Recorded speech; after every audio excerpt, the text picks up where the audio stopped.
ഇദ്ദേഹത്തിന്റെ കൃഷി രീതി എന്ന് പറഞ്ഞാൽ ഒരു പ്രത്യേക രീതിയാണ്. കാരണം എന്ന് വെച്ചാൽ സമ്മിശ്ര കൃഷിയാണ്.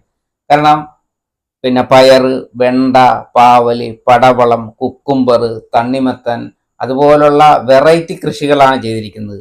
അപ്പോൾ ഏത് സമയത്തും ഈ പാടത്തുനിന്ന് വിളവെടുക്കാൻ പറ്റിയ രീതിയിലുള്ള കൃഷിയാണ്.